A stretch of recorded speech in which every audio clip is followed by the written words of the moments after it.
ਕੋਵਿਡ-19 ਦੀ ਮਹਾਮਾਰੀ ਜਿਹੜੀ ਆਈ ਆ ਉਸ ਦੇ ਵਿੱਚ ਬਹੁਤ ਸਾਰੀਆਂ ਚੀਜ਼ਾਂ ਅਜਿਹੀਆਂ ਹੋਈਆਂ ਨੇ ਜਿਸ ਨੂੰ ਰੋਕਣ ਦੇ ਲਈ ਬਹੁਤ ਸਾਰੇ ਕਾਨੂੰਨ ਬਣੇ ਨੇ। ਚਾਹੇ ਹਲੇ ਤੱਕ ਇਸ ਦੀ ਦਵਾਈ ਨਹੀਂ ਬਣੀ, ਲੇਕਿਨ ਰਾਮਦੇਵ ਜੋ ਕਿ ਪਤੰਜਲੀ ਦੇ ਹੈੱਡ ਨੇ ਉਹਨਾਂ ਵੱਲੋਂ ਇਹ ਗੱਲ ਕਹੀ ਗਈ ਹੈ, ਉਹਨਾਂ ਨੂੰ ਯੋਗ ਗੁਰੂ ਵੀ ਮੰਨਿਆ ਜਾਂਦਾ ਕਿ ਅਸੀਂ ਕੋਵਿਡ-19 ਦੀ ਮਹਾਮਾਰੀ ਦੀ ਦਵਾਈ ਬਣਾ ਲਈ ਆ।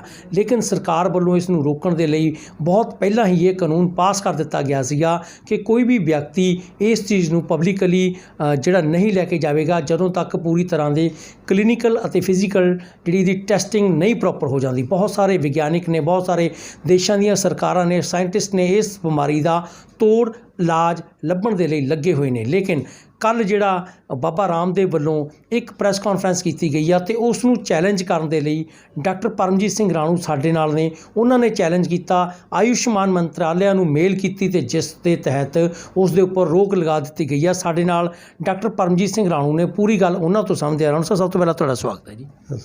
ਅੱਛਾ ਰਾਣੂ ਸਾਹਿਬ, ਜਿਹੜੀ ਗੱਲ ਨਿਕਲ ਕੇ ਸਾਹਮਣੇ ਆ ਰਹੀ ਆ ਕਿ ਬਾਬਾ ਰਾਮਦੇਵ ਵੱਲੋਂ ਕੱਲ੍ਹ ਦਾਅਵਾ ਕੀਤਾ ਗਿਆ ਸੀ ਕਿ ਕੋਵਿਡ-19 ਦੀ ਅਸੀਂ ਦਵਾਈ ਬਣਾ ਰਹੇ, ਉਹਦੀ ਹਕੀਕਤ ਕੀ ਹੈ ਜੀ?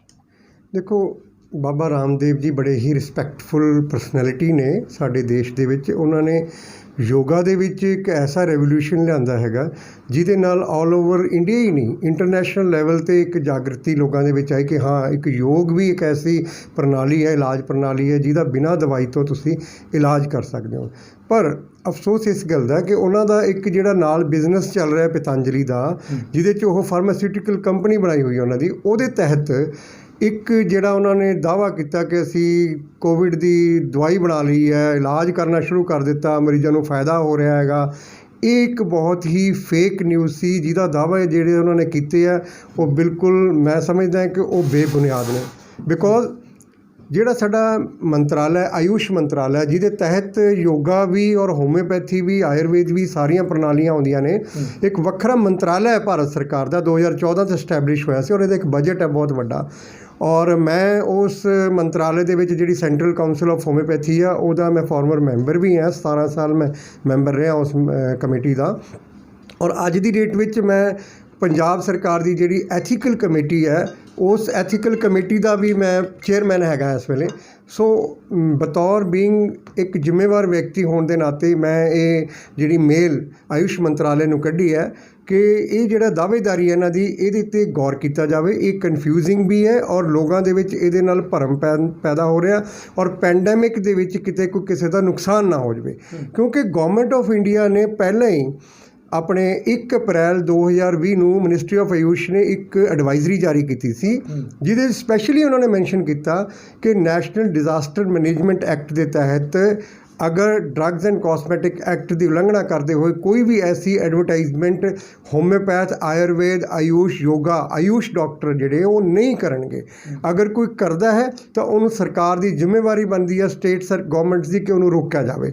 ਉਸ ਤੋਂ ਬਾਅਦ 2 ਜੂਨ ਨੂੰ ਵੀ ਇੱਕ ਬਕਾਇਦਾ ਐਡੀਸ਼ਨਲ ਸੈਕਟਰੀ ਆਯੂਸ਼ ਨੇ ਇੱਕ ਸਪੈਸ਼ਲ ਡੀਓ ਹਰ ਪ੍ਰਿੰਸੀਪਲ ਸੈਕਟਰੀ ਨੂੰ ਸਰਕਾਰਾਂ ਦੇ ਨੂੰ ਭੇਜੇ ਆ ਸਟੇਟਸ ਦੇ ਵਿੱਚ।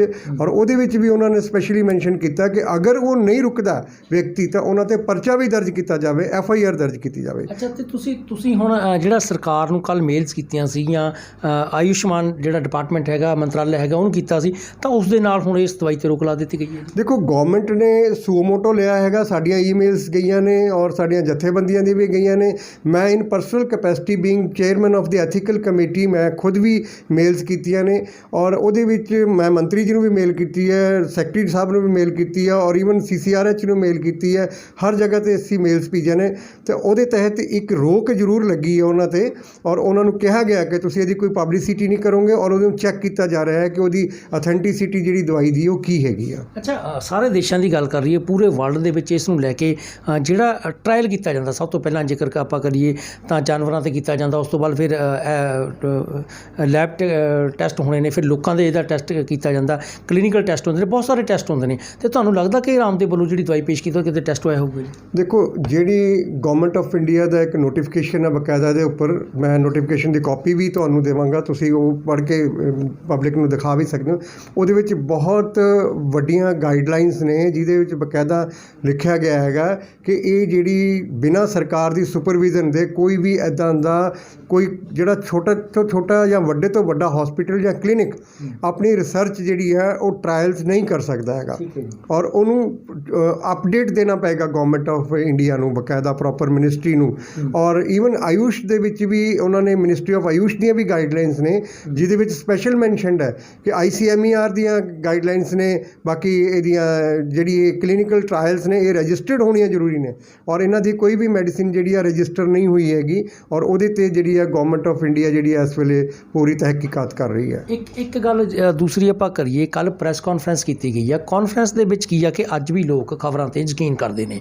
ਐਡ ਨਹੀਂ ਦਿੱਤੀ ਗਈ ਹੈਗੀ, ਲੇਕਿਨ ਉਹਦੀ ਪਬਲਿਸਿਟੀ ਤਾਂ ਬਹੁਤ ਜ਼ਿਆਦਾ ਹੋ ਗਈ ਆ। ਅਤੇ ਦੂਸਰਾ, ਲੋਕਾਂ ਦੇ ਵਿੱਚ ਕਰੋਨਾ ਨੂੰ ਲੈ ਕੇ ਇੰਨਾ ਡਰ ਅਤੇ ਸਹਿਮ ਪਾਇਆ ਜਾ ਰਿਹਾ, ਕਿਉਂਕਿ ਲਗਾਤਾਰ ਪੰਜਾਬ ਦੀ ਗੱਲ ਕਰੀਏ, ਇੰਡੀਆ ਦੀ ਗੱਲ ਕਰੀਏ, ਤਾਂ ਲਗਾਤਾਰ ਕੇਸ ਜਿਹੜੇ ਕਈ ਹਜ਼ਾਰਾਂ ਦੇ ਵਿੱਚ ਲੋਕ ਵੱਧਦੇ ਜਾ ਰਹੇ ਨੇ। ਬਹੁਤ ਸਾਰੀਆਂ ਮੌਤਾਂ ਵੀ ਹੋ ਰਹੀਆਂ ਨੇ ਪੂਰੇ ਵਰਲਡ ਦੇ ਵਿੱਚ, ਜਿਹੜਾ 1 ਕਰੋੜ ਦੇ ਕਰੀਬ ਅੰਕੜਾ ਪਹੁੰਚ ਚੁੱਕਿਆ ਵਾ। ਸੋ ਕਿਤੇ ਨਾ ਕਿਤੇ ਤੁਹਾਨੂੰ ਲੱਗਦਾ ਕਿ ਬਿਜ਼ਨਸ ਪਾਰਟ ਆਫ ਦੇ ਨਾਲ ਜੇਕਰ ਇਸ ਪੁਆਇੰਟ ਆਫ ਵਿਊ ਦੇ ਨਾਲ ਗੱਲ ਕਰੀਏ, ਤਾਂ ਜੇਕਰ ਇੱਕ ਵਿਅਕਤੀ ਵੀ ਖਰੀਦਦਾ 500 ਰੁਪਏ ਉਹਦੀ ਕੀਮਤ ਰੱਖੀ ਗਈ ਆ, ਖਬਰਾਂ ਦੇ ਸਹਾਰੇ ਜੇ ਆਪਾਂ ਗੱਲ ਕਰੀਏ, ਐਡ ਨਾ ਵੀ ਦਿੱਤੀ ਜਾਵੇ ਤਾਂ ਕਿੰਨੇ ਕੁ ਦਾ ਬਿਜ਼ਨਸ? ਦੇਖੋ, ਮੈਂ ਇੱਕ ਗੱਲ ਕਹਿਣਾ ਕਿ ਬੰਦੇ ਨੂੰ ਰੱਬ ਤੋਂ ਡਰਨਾ ਚਾਹੀਦਾ। ਇਹ ਜਿਹੜਾ ਮਹਾਮਾਰੀ ਦਾ ਦੌਰ ਹੈ, ਇਹਦੇ ਵਿੱਚ ਕਦੇ ਵੀ ਪ੍ਰੋਫਿਟ ਦੀ ਗੱਲ ਸੋਚਣੀ ਜਿਹੜੀ ਆ ਉਹ ਗੁਨਾਹ ਹੈ, ਔਰ ਪ੍ਰੋਫਿਟ ਨੂੰ ਛੱਡ ਕੇ ਇਸ ਟਾਈਮ ਦੇ ਵਿੱਚ ਸਾਨੂੰ ਸਰਬੱਤ ਦੇ ਭਲੇ ਦੀ ਗੱਲ ਸੋਚਣੀ ਚਾਹੀਦੀ ਹੈ। ਅਗਰ ਕੋਈ ਵਿਅਕਤੀ, ਚਾਹੇ ਉਹ ਪਤੰਜਲੀ ਦਾ ਓਨਰ ਹੈ, ਅਗਰ ਕੋਈ ਵਿਅਕਤੀ ਇਸ ਤਰ੍ਹਾਂ ਦੀ ਗੱਲ ਕਰਕੇ ਲੋਕਾਂ ਦੇ ਵਿੱਚ ਇਸ ਤਰ੍ਹਾਂ ਪ੍ਰੋਫਿਟ ਗੇਨ ਕਰਨ ਦੀ ਕੋਸ਼ਿਸ਼ ਕਰ ਰਿਹਾ, ਤੇ ਇੱਕ ਬਹੁਤ ਹੀ ਮੰਦਭਾਗੀ ਗੱਲ ਹੈ। ਮੈਂ ਗਵਰਨਮੈਂਟ ਨੂੰ ਅਪੀਲ ਕਰਦਾ ਤੁਹਾਡੇ ਚੈਨਲ ਦੇ ਥਰੂ ਵੀ, ਔਰ ਮੈਂ ਬਕਾਇਦਾ ਲਿਖਾਂਗਾ ਵੀ ਇਹ 'ਤੇ ਕਿ ਉਹਨਾਂ ਦੀ ਜਿੰਨੀ ਵੀ ਦਵਾਈ ਬਣਾਈ ਗਈ ਹੈ ਉਹਨੂੰ ਸੀਲ ਕੀਤਾ ਜਾਵੇ, ਤਾਂ ਕਿ ਉਹ ਅੱਗੋਂ ਵਿਕਰੀ ਨਾ ਹੋਵੇ। ਕਿਉਂਕਿ ਜੇ ਵਿਕਰੀ ਹੋ ਗਈ, ਕਿਉਂਕਿ ਐਡਵਰਟਾਈਜ਼ ਤਾਂ ਹੋ ਚੁੱਕਿਆ ਮੈਟਰ, ਔਰ ਐਡਵਰਟਾਈਜ਼ਮੈਂਟ ਦੇ ਵਿੱਚ ਉਹ ਮਾਰਕੀਟ 'ਚ ਵੀ ਆ ਜਾਏਗੀ। ਔਰ ਮਾਰਕੀਟਿੰਗ ਦਾ ਫੰਡਾ ਜਿਹੜਾ ਹੈਗਾ, ਤੁਹਾਨੂੰ ਪਤਾ ਹੈ ਕਿ ਜਦੋਂ ਉਹੀ ਗੱਲ ਕਿ ਅਗਰ 500 ਦੀ ਦਵਾਈ ਵੀ ਇੱਕ ਪੇਸ਼ੈਂਟ ਦੀ, ਤਾਂ ਕਿੰਨੇ ਕਰੋੜਾਂ ਲੋਕਾਂ ਨੇ ਉਹਨੂੰ ਲੈ ਵੀ ਲੈਣਾ ਹੈਗਾ।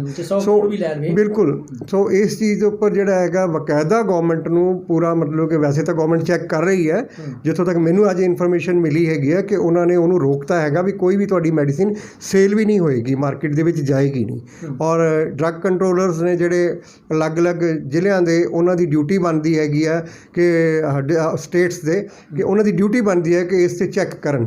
ਔਰ ਮੈਂ ਬੇਨਤੀ ਕਰਦਾ ਹਾਂ ਸਰਕਾਰ ਨੂੰ ਕਿ ਇਹਦੇ 'ਤੇ ਚੈੱਕ ਕੀਤਾ ਜਾਵੇ ਕਿ ਕੋਈ ਵੀ ਦਵਾਈ ਉਹਨਾਂ ਦੀ ਜਦ ਤੱਕ ਪ੍ਰੋਪਰ ਉਹਦੇ 'ਤੇ ਇਨਵੈਸਟੀਗੇਟ ਹੋ ਕੇ ਉਹਨੂੰ ਆਥੋਰਾਈਜੇਸ਼ਨ ਨਹੀਂ ਮਿਲਦੀ ਗਵਰਨਮੈਂਟ ਤੋਂ, ਤਦ ਤੱਕ ਉਹਦੀ ਵਿਕਰੀ ਨਹੀਂ ਹੋਣੀ ਚਾਹੀਦੀ। ਅੱਛਾ, ਪਤੰਜਲੀ ਦੀ ਇੱਕ ਗੱਲ ਕਰ ਲਈਏ, ਤੁਸੀਂ ਆਪਾਂ ਯੋਗ ਗੁਰੂ ਦੀ ਗੱਲ ਕਰੀਏ ਕਿ ਉਹ ਯੋਗ ਨੂੰ ਦੁਨੀਆ ਤੱਕ ਪਹੁੰਚਾਉਣ ਦਾ ਇੱਕ ਸ਼੍ਰੇਅ ਜਾਂਦਾ ਬਾਬਾ ਰਾਮਦੇਵ ਨੂੰ, ਅਤੇ ਉਹਨਾਂ ਵੱਲੋਂ ਜਿਹੜੀ ਗੱਲ ਕਹੀ ਗਈ ਆ, ਲੋਕ ਉਹਨੂੰ ਕਿੰਨੀ ਗੰਭੀਰਤਾ ਨਾਲ ਲੈਣਗੇ, ਅਤੇ ਤੁਹਾਨੂੰ ਲੱਗਦਾ ਕਿ ਐਡੇ ਵੱਡੇ ਇੱਕ ਵਿਅਕਤੀ ਨੂੰ ਇੱਦਾਂ ਦੀ ਗੱਲ ਕਰਨੀ ਚਾਹੀਦੀ ਸੀਗੀ? ਦੇਖੋ, ਮੈਂ ਪਹਿਲਾਂ ਵੀ ਕਿਹਾ ਕਿ ਮੈਂ ਉਹਨਾਂ ਨੂੰ ਬੜੀ ਰਿਸਪੈਕਟਫੁਲੀ ਔਰ ਬੜਾ ਇੱਜ਼ਤ ਦੇ ਨਾਲ ਉਹਨਾਂ ਨੂੰ ਦੇਖਦਾ, ਰਾਮਦੇਵ ਜੀ ਨੂੰ। ਮੈਂ ਪਰਸਨਲੀ ਵੀ ਉਹਨਾਂ ਨੂੰ ਜਾਣਦਾ, ਪਰ ਉਹਨਾਂ ਨੂੰ ਇਹ ਅਨਐਥੀਕਲ ਗੱਲ ਕਰਨ ਤੋਂ ਪਹਿਲਾਂ ਗੁਰੇਜ਼ ਕਰਨਾ ਚਾਹੀਦਾ ਸੀ, ਸੋਚਣਾ ਚਾਹੀਦਾ ਸੀ। ਕਿਉਂਕਿ ਜਦੋਂ ਤੁਸੀਂ ਇੱਕ ਐਡੀ ਵੱਡੀ ਹਸਤੀ ਹੋ, ਤੁਸੀਂ ਇੱਕ ਸੈਲੀਬ੍ਰਿਟੀ ਵੀ ਹੋ, ਤੁਸੀਂ ਇੱਕ ਸਾਡੇ ਲਈ ਮਾਰਗਦਰਸ਼ਕ ਹੋ ਲੋਕਾਂ ਵਾਸਤੇ, ਤੁਸੀਂ ਯੋਗਾ ਇੰਟਰਨੈਸ਼ਨਲੀ ਯੋਗ ਜਿਹੜਾ ਹੈਗਾ ਉਹਨੂੰ ਫੇਮਸ ਕੀਤਾ ਹੈਗਾ, ਅਤੇ ਤੁਹਾਡੀ ਜਿਹੜੀ ਫਾਰਮਾਸਿਊਟੀਕਲ ਕੰਪਨੀ, ਹਾਂ ਯੋਗਾ ਦੇ ਜ਼ਰੀਏ ਅਗਰ ਤੁਸੀਂ ਕੋਈ ਪ੍ਰਚਾਰ ਕਰਦੇ ਹੋ, ਤੁਹਾਡੇ TV 'ਤੇ ਅਕਸਰ ਚੱਲਦਾ ਪਿਆ ਪ੍ਰਚਾਰ, ਤਾਂ ਉਹਦੇ 'ਤੇ ਸਵਾਗਤ ਹੈ ਉਸ ਚੀਜ਼ ਦਾ। ਪਰ ਲੇਕਿਨ ਇੱਕ ਬਿਜ਼ਨਸ ਪੁਆਇੰਟ ਆਫ ਵਿਊ ਦੇ ਨਾਲ ਪਤੰਜਲੀ ਦੇ ਥਰੂ ਤੁਸੀਂ ਆਪਣੀ ਕੰਪਨੀ ਦੇ ਥਰੂ ਮੈਡੀਸਿਨ ਬਣਾ ਕੇ ਮਾਰਕੀਟ 'ਚ ਲਿਆ ਕੇ ਉਹਨੂੰ ਪਬਲਿਸਾਈਜ਼ ਕਰ ਰਹੇ ਹੋ, ਤਾਂ ਮੇਰੇ ਖਿਆਲ ਦੇ ਵਿੱਚ ਤਾਂ ਇਹ ਜਿਹੜਾ ਹੈਗਾ ਨਾ ਬਖਸ਼ਣਯੋਗ ਗੁਨਾਹ ਕਰ ਬੈਠੇ ਨੇ ਬਾਬਾ ਰਾਮਦੇਵ। ਔਰ ਇਹਦੇ 'ਤੇ ਉਹਨਾਂ ਨੂੰ ਪਛਤਾਤਾਪ ਵੀ ਕਰਨਾ ਚਾਹੀਦਾ, ਉਹਨੂੰ ਵਿਡਰਾਅ ਕਰਨਾ ਚਾਹੀਦਾ, ਆਪਣੀ ਗੱਲ ਜਿਹੜੀ ਹੈ ਪਬਲਿਕ ਦੇ ਸਾਹਮਣੇ ਸਾਫ਼ ਕਰਕੇ ਰੱਖ ਦੇਣੀ ਚਾਹੀਦੀ ਹੈ ਕਿ ਉਹਨਾਂ ਦਾ ਮਕਸਦ ਕੀ ਸੀ, ਉਹ ਵੀ ਉਹਨਾਂ ਨੂੰ ਦੱਸ ਦੇਣਾ ਚਾਹੀਦਾ। ਅੱਛਾ, ਇੱਕ ਰਿਚ ਵਰਸਸ ਪੂਅਰ ਦੀ ਗੱਲ ਹਮੇਸ਼ਾ ਹੀ ਜਿੱਥੇ ਆਉਂਦੀ ਆ ਕਿ ਜੇਕਰ ਕੋਈ ਗਰੀਬ ਵਿਅਕਤੀ ਭੀਖ ਮੰਗਦਾ ਤਾਂ ਅਗਲਾ ਉਹਨੂੰ ਨਹੀਂ ਦਿੰਦਾ। ਜੇਕਰ ਕੋਈ ਕਾਰ ਵਾਲਾ ਕਹੇ ਕਿ ਮੇਰੇ ਕੋਲੇ ਬਟੂਆ ਮੇਰਾ ਰਹਿ ਗਿਆ ਤਾਂ ਮੈਨੂੰ 100 ਰੁਪਏ ਦੇ ਦਿਓ, ਹਰ ਬੰਦੇ ਦੇ ਦਿੰਦੇ ਨੇ। ਜਿਹੜੇ ਕੁਛ ਲੋਕਾਂ ਨੇ ਪਹਿਲਾਂ ਦਾਅਵੇ ਕੀਤੇ ਸੀਗੇ, ਚਾਹੇ ਉਹ ਬਾਬੇ ਸੀਗੇ, ਚਾਹੇ ਯੋਗ ਵਾਲੇ ਸੀ, ਚਾਹੇ ਡਾਕਟਰ ਸੀ, ਚਾਹੇ ਹੋਮਿਓਪੈਥੀ ਸੀ, ਕਈ ਲੋਕਾਂ ਨੇ ਦਾਅਵਾ ਕੀਤਾ ਕਿ ਅਸੀਂ ਇਹਦੀ ਦਵਾਈ ਬਣਾਈ, ਤਾਂ ਪੁਲਿਸ ਵੱਲੋਂ ਜਾਂ ਸਰਕਾਰ ਵੱਲੋਂ ਉਹਨਾਂ ਨੂੰ ਫੜ ਕੇ ਅੰਦਰ ਕਰ ਦਿੱਤਾ ਗਿਆ, ਪਰਚਾ ਦਰਜ ਕਰ ਦਿੱਤਾ ਗਿਆ। ਤੁਹਾਨੂੰ ਨਹੀਂ ਲੱਗਦਾ ਕਿ ਬਾਬਾ ਰਾਮਦੇਵ 'ਤੇ ਵੀ ਹੋਣਾ ਚਾਹੀਦਾ? ਦੇਖੋ, ਤਾਂ ਕਲੀਅਰ ਹੈ, ਜਿਹੜੀ government of India the additional secretary the deo letter ਸਾਰੇ ਪ੍ਰਿੰਸੀਪਲ ਸੈਕਟਰੀਜ਼ ਨੂੰ ਗਈ ਹੈ 2/6/2020 ਦੀ, ਉਹਦੇ 'ਚ ਉਹਨਾਂ ਨੇ ਸਪੈਸ਼ਲ ਲਿਖਿਆ, ਪਹਿਲੇ ਹਦਾਇਤ ਹੈ ਕਿ ਇਹਨੂੰ ਬੰਦ ਕੀਤਾ ਜਾਵੇ ਜਦੋਂ ਵੀ ਕੋਈ ਇੱਦਾਂ ਦੀ ਐਡਵਰਟਾਈਜ਼ਮੈਂਟ ਹੁੰਦੀ ਹੈ। ਅਗਰ ਉਹ ਬੰਦ ਨਹੀਂ ਕੀਤੀ ਜਾਂਦੀ ਤਾਂ ਉਸ ਤੋਂ ਬਾਅਦ ਉਹਨਾਂ ਨੇ ਸਪੈਸ਼ਲੀ ਲਿਖਿਆ ਕਿ FIRs ਰਜਿਸਟਰ ਹੋਣ। ਹੁਣ ਬਾਬਾ ਰਾਮਦੇਵ ਦਾ ਅਗਰ ਇਹ ਪ੍ਰਚਾਰ ਬੰਦ ਨਹੀਂ ਹੁੰਦਾ ਤਾਂ ਨੈਚੁਰਲ ਹੈ ਹਰ ਜਗ੍ਹਾ ਤੇ ਉਹਨਾਂ ਦੇ ਖਿਲਾਫ FIRs ਹੋਣੀਆਂ ਚਾਹੀਦੀਆਂ ਨੇ ਔਰ ਮੈਨੂੰ ਇੱਥੋਂ ਵੀ ਇਨਫੋਰਮੇਸ਼ਨ ਮਿਲੀ ਹੈ ਕਿ 1-2 ਜਗ੍ਹਾ ਤੇ ਉਹਨਾਂ ਤੇ FIRs ਰਜਿਸਟਰ ਹੋ ਵੀ ਚੁੱਕੀਆਂ ਨੇ। ਅੱਛਾ ਡਾਕਟਰ ਸਾਹਿਬ, ਇੱਕ ਜਿਹੜੀ ਹੋਰ ਗੱਲ ਆ ਕਿ ਇਹ ਅਸਲ 'ਚ ਦਵਾਈ ਹੈ ਕੀ ਆ ਜਿਹੜੀ ਉਹਨਾਂ ਨੇ ਕਰੋਨਾ ਦੇ ਨਾਂ ਦੇ ਨਾਲ ਲੋਕਾਂ ਨੂੰ ਵੇਚਣ ਦੀ ਕੋਸ਼ਿਸ਼ ਕੀਤੀ? ਅਸੀਂ ਤਾਂ ਕਹਿ ਰਹੇ ਹਾਂ ਕਿ ਵੇਚ ਰਹੇ ਨੇ, ਕਿਉਂਕਿ ਜਦੋਂ ਮੀਡੀਆ ਦੇ ਵਿੱਚ ਆ ਗਿਆ ਤਾਂ ਲੱਖਾਂ ਲੋਕ ਉਹਨਾਂ ਦੀਆਂ ਦੁਕਾਨਾਂ 'ਤੇ ਸਵੇਰੇ ਪਹੁੰਚ ਚੁੱਕੇ ਸੀ ਜਿਨ੍ਹਾਂ ਦਾ ਕਹਿਣਾ ਸੀ ਕਿ ਉਹ ਸਾਨੂੰ ਦਵਾਈ ਮਿਲ ਜਾਵੇ, ਹਾਲਾਂਕਿ ਉਹ ਬਿਮਾਰ ਨਹੀਂ ਸੀਗੇ। ਲੇਕਿਨ ਉਹ ਦਵਾਈ ਹੈ ਕੀ ਆ? ਜੇ ਇਮਿਊਨ ਬੂਸਟ ਆ ਕੀ ਹੈ ਜੀ ਇਹ? ਦੇਖੋ, ਜਿਸ ਤਰ੍ਹਾਂ ਹੋਮਿਓਪੈਥੀ ਦੇ ਵਿੱਚ ਗਵਰਨਮੈਂਟ ਆਫ ਇੰਡੀਆ ਨੇ 29 ਜਨਵਰੀ 2020 ਨੂੰ ਇੱਕ ਐਡਵਾਈਜ਼ਰੀ ਜਾਰੀ ਕਰਕੇ ਆਰਸੈਨਿਕ ਐਲਬਮ 30 ਨਾਮ ਦੀ ਇੱਕ ਦਵਾਈ ਨੂੰ ਇਮਿਊਨ ਬੂਸਟਰ ਦੇ ਨਾਂ 'ਤੇ ਪ੍ਰੋਪੋਗੇਟ ਕੀਤਾ। ਇਸੇ ਤਰ੍ਹਾਂ ਅਗਰ ਕੋਈ ਇਹਨਾਂ ਦੀ ਦਵਾਈ ਦੇ ਵਿੱਚ ਐਸਾ ਕੋਈ ਕੰਟੈਂਟ ਸੀ, ਇਹਨਾਂ ਨੂੰ ਸਰਕਾਰ ਦੀ ਨਜ਼ਰ ਦੇ ਵਿੱਚ ਲਿਆ ਕੇ ਉਹਨੂੰ ਐਜ਼ ਏ ਇਮਿਊਨ ਬੂਸਟਰ ਕਹਿ ਕੇ ਤਾਂ ਪ੍ਰੋਪੋਗੇਟ ਕਰਾਇਆ ਜਾ ਸਕਦਾ ਸੀ। ਪਰ ਇਹਨਾਂ ਦੇ ਜਿਹੜੇ ਕਾਂਸਟੀਟੂਐਂਟਸ ਜੋ ਵੀ ਇਹਨਾਂ ਨੇ ਡਿਕਲੇਅਰ ਕੀਤੇ ਨੇ, ਕਿਉਂਕਿ ਉਹ ਆਯੁਰਵੈਦਿਕ ਦੇ ਨੇ, ਮੈਂ ਹੋਮਿਓਪੈਥਿਕ ਪ੍ਰੈਕਟੀਸ਼ਨਰ ਹਾਂ, ਮੈਂ ਉਹਨਾਂ ਬਾਰੇ ਕੋਈ ਕਮੈਂਟ ਨਹੀਂ ਕਰਾਂਗਾ, ਪਰ ਲੇਕਿਨ ਇਹਨਾਂ ਜ਼ਰੂਰ ਕਹਾਂਗੇ ਕਿ ਅਗਰ ਉਹ ਕੋਈ ਇਮਿਊਨ ਬੂਸਟਰ ਸਨ ਤਾਂ ਉਹਨਾਂ ਨੂੰ ਐਜ਼ ਏ ਇਮਿਊਨ ਬੂਸਟਰ ਹੀ ਪ੍ਰੋਪੋਗੇਟ ਕਰਦੇ, ਨਾ ਕਿ ਉਹਨੂੰ ਕੋਵਿਡ ਪ੍ਰੀਵੈਂਟਿਵ ਜਾਂ ਕੋਵਿਡ ਟ੍ਰੀਟਮੈਂਟ ਦੇ ਤੌਰ 'ਤੇ ਪ੍ਰੋਪੋਗੇਟ ਕਰਦੇ। ਅੱਛਾ ਹੁਣ ਸਿੱਧਾ ਅਸੀਂ ਜਗਬਾਣੀ ਦੇ ਸਾਨੂੰ ਦਰਸ਼ਕ ਬਹੁਤ ਇਸ ਸਮੇਂ ਦੇਖ ਰਹੇ ਨੇ ਅਤੇ ਅਸੀਂ ਸਿੱਧਾ ਤੁਹਾਨੂੰ ਪੁੱਛਦੇ ਹਾਂ ਕਿ ਲੋਕ ਦਵਾਈ ਲੈਣ ਜਾਂ ਨਾ ਲੈਣ? ਬਿਲਕੁਲ ਨਹੀਂ ਲੈਣੀ ਚਾਹੀਦੀ। ਅੱਜ ਦੀ ਡੇਟ ਦੇ ਵਿੱਚ ਵਰਲਡ ਦੇ ਵਿੱਚ ਕੋਈ ਵੀ ਕੋਵਿਡ-19 ਦਾ, ਕਰੋਨਾ ਦਾ ਇਲਾਜ ਨਹੀਂ ਹੈਗਾ। ਸਾਨੂੰ ਸਿਰਫ ਬਚਾਅ ਵਾਸਤੇ, ਆਪਣੀ ਇਮਿਊਨਿਟੀ ਬੂਸਟ ਕਰਨ ਵਾਸਤੇ ਦਵਾਈ ਲੈ ਸਕਦੇ ਹਾਂ ਆਪਾਂ। ਲੇਕਿਨ ਅਗਰ ਕੋਈ ਬੰਦਾ ਇਹ ਦਾਅਵੇਦਾਰੀ ਕਰੇ ਕਿ ਮੈਂ ਜਿਹੜੀ ਦਵਾਈ ਲੈ ਰਿਹਾ ਜਾਂ ਮੈਨੂੰ ਜਿਹੜੀ ਦਵਾਈ ਦੇ ਰਿਹਾ ਬੰਦਾ ਉਹ ਕੋਵਿਡ-19 ਜਾਂ ਕਰੋਨਾ ਦੀ ਜਿਹੜੀ ਹੈ ਰੋਕਥਾਮ ਲਈ ਹੈ ਜਾਂ ਫਿਰ ਇਲਾਜ ਵਾਸਤੇ ਹੈ, ਤਾਂ ਬਿਲਕੁਲ ਹੀ ਫੇਕ ਹੈ, ਫਰਾਡ ਹੈ ਔਰ ਉਹਦੇ 'ਤੇ ਬਿਲਕੁਲ ਸਾਨੂੰ ਵਿਸ਼ਵਾਸ ਨਹੀਂ ਕਰਨਾ ਚਾਹੀਦਾ। ਮੈਂ ਬੇਨਤੀ ਕਰਦਾ ਜਗਬਾਣੀ ਚੈਨਲ ਦੇ ਥਰੂ ਲੋਕਾਂ ਨੂੰ ਕਿ ਕਿਸੇ ਵੀ ਕਿਸਮ ਦੀ, ਚਾਹੇ ਹੋਮਿਓਪੈਥਿਕ ਡਾਕਟਰ ਹੈ, ਚਾਹੇ ਉਹ ਐਲੋਪੈਥਿਕ ਹੈ, ਚਾਹੇ ਆਯੁਰਵੈਦਿਕ ਹੈ, ਕੋਈ ਵੀ ਡਾਕਟਰ ਅਗਰ ਐਸੀ ਕੋਈ ਦਾਅਵੇਦਾਰੀ ਕਰਦਾ ਹੈਗਾ ਤਾਂ ਅੱਜ ਦੀ ਡੇਟ ਵਿੱਚ ਇਸ ਤਰ੍ਹਾਂ ਦੇ ਉੱਪਰ ਸਾਨੂੰ ਵਿਸ਼ਵਾਸ ਨਹੀਂ ਕਰਨਾ ਚਾਹੀਦਾ। ਥੈਂਕ ਯੂ ਮਿਹਰਬਾਨੀ। ਇਹ ਸੀ ਡਾਕਟਰ ਪਰਮਜੀਤ ਸਿੰਘ ਰਾਣੂ, ਜਿਨ੍ਹਾਂ ਨੇ ਬਹੁਤ ਵਧੀਆ ਤਰੀਕੇ ਦੇ ਨਾਲ ਸਾਡੇ ਦਰਸ਼ਕਾਂ ਨੂੰ ਜਾਣਕਾਰੀ ਦਿੱਤੀ ਆ ਕਿ ਉਹ ਦਵਾਈ ਹੈ ਕੀ ਆ, ਤੁਹਾਨੂੰ ਕਿਉਂ ਨਹੀਂ ਖਰੀਦਣੀ ਚਾਹੀਦੀ। ਜੇਕਰ ਰਾਮਦੇਵ ਜੀ ਇਸ ਮਹਾਂਮਾਰੀ ਦੇ ਵਿੱਚ, ਡਿਜ਼ਾਸਟਰ ਦੀ ਅਸੀਂ ਗੱਲ ਕਰ ਲਈਏ, ਪੈਰਾਡੈਮਿਕ ਹੈਗੀ ਆ, ਤਾਂ ਡਿਜ਼ਾਸਟਰ ਦੇ ਵਿੱਚ ਵੀ ਜੇਕਰ ਕੋਈ ਬੰਦਾ ਮੁਨਾਫਾ ਕਮਾਉਣ ਦੀ ਕੋਸ਼ਿਸ਼ ਕਰਦਾ ਤਾਂ ਉਹਦੇ 'ਤੇ ਜ਼ਰੂਰ ਕਾਰਵਾਈ ਹੋਣੀ ਚਾਹੀਦੀ ਆ, ਪਰਚਾ ਦਰਜ ਹੋਣਾ ਚਾਹੀਦਾ, ਜਿਵੇਂ ਕਿ ਬਾਕੀ ਲੋਕਾਂ ਦੇ ਵਿੱਚ ਹੋਏ ਨੇ ਜਿਨ੍ਹਾਂ ਨੇ ਕੋਈ ਭਰਮ ਫੈਲਾਇਆ।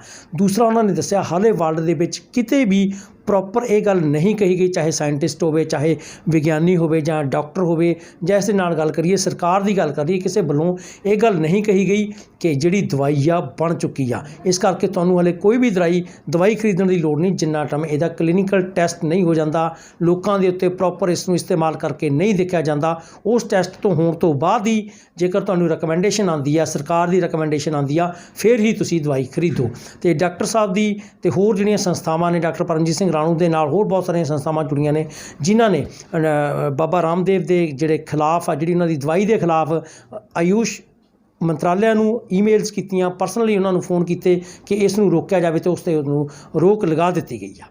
ਹਰਪ੍ਰੀਤ ਸਿੰਘ ਜਸਵਾਲ, ਪੰਜਾਬ ਕੇਸਰੀ, ਜਗਬਾਣੀ TV, ਮੋਹਾਲੀ।